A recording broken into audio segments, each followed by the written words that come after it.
മഹാരാഷ്ട്രയിലെ ഛത്രപതി സംഭാജി നഗറിലെ ഒരു സാധാരണ ദളിത് കുടുംബമാണ് അഭിജിത്തിന്റേത്.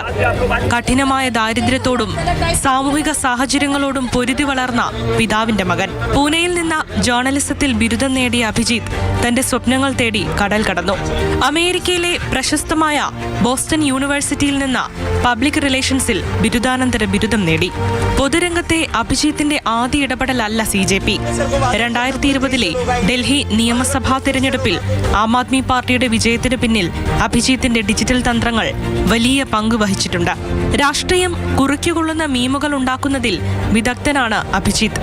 സുപ്രീം കോടതി ചീഫ് ജസ്റ്റിസിന്റെ ഒരു പരാമർശമാണ് അഭിജിത്തിന്റെ ജീവിതം മാറ്റിയത്. തൊഴിലില്ലാത്ത യുവാക്കളെ പാറ്റകളോട് ഉപമിച്ച ആ വാക്കുകൾക്കെതിരെ അഭിജിത്ത് സോഷ്യൽ മീഡിയയിൽ കുറിച്ചു. എല്ലാ പാറ്റകളും ഒന്നിച്ചു ചേർന്നാൽ എന്ത് സംഭവിക്കും?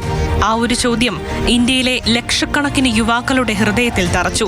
കോക്രോച്ച് ജനതാ പാർട്ടി എന്ന പേരിൽ ഒരു ആക്ഷേപഹാസ്യ പ്ലാറ്റ്ഫോം അദ്ദേഹം തുടങ്ങി. ദിവസങ്ങൾക്കുള്ളിൽ അതിന് ലക്ഷക്കണക്കിന് അനുയായികളായി. സോഷ്യൽ മീഡിയയിൽ മാത്രം ഒതുങ്ങി നിൽക്കാതെ നീറ്റ് പരീക്ഷാ ക്രമക്കേടിനെതിരെ ഡൽഹിയിലെ ജന്തർ മന്ദറിൽ അഭിജിത്ത് ലക്ഷക്കണക്കിന് യുവാക്കളെ അണിനിരത്തി. ഇന്ത്യ കണ്ട ഏറ്റവും വലിയ സമരങ്ങളിലൊന്നായി അത് മാറി.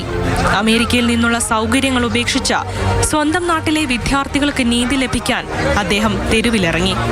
അധികാരത്തിന്റെ ധാർഷ്ട്യത്തിന് മുന്നിൽ അഭിജിത്ത് ഉയർത്തിയ യുവശക്തി ഒടുവിൽ വിജയം കണ്ടു.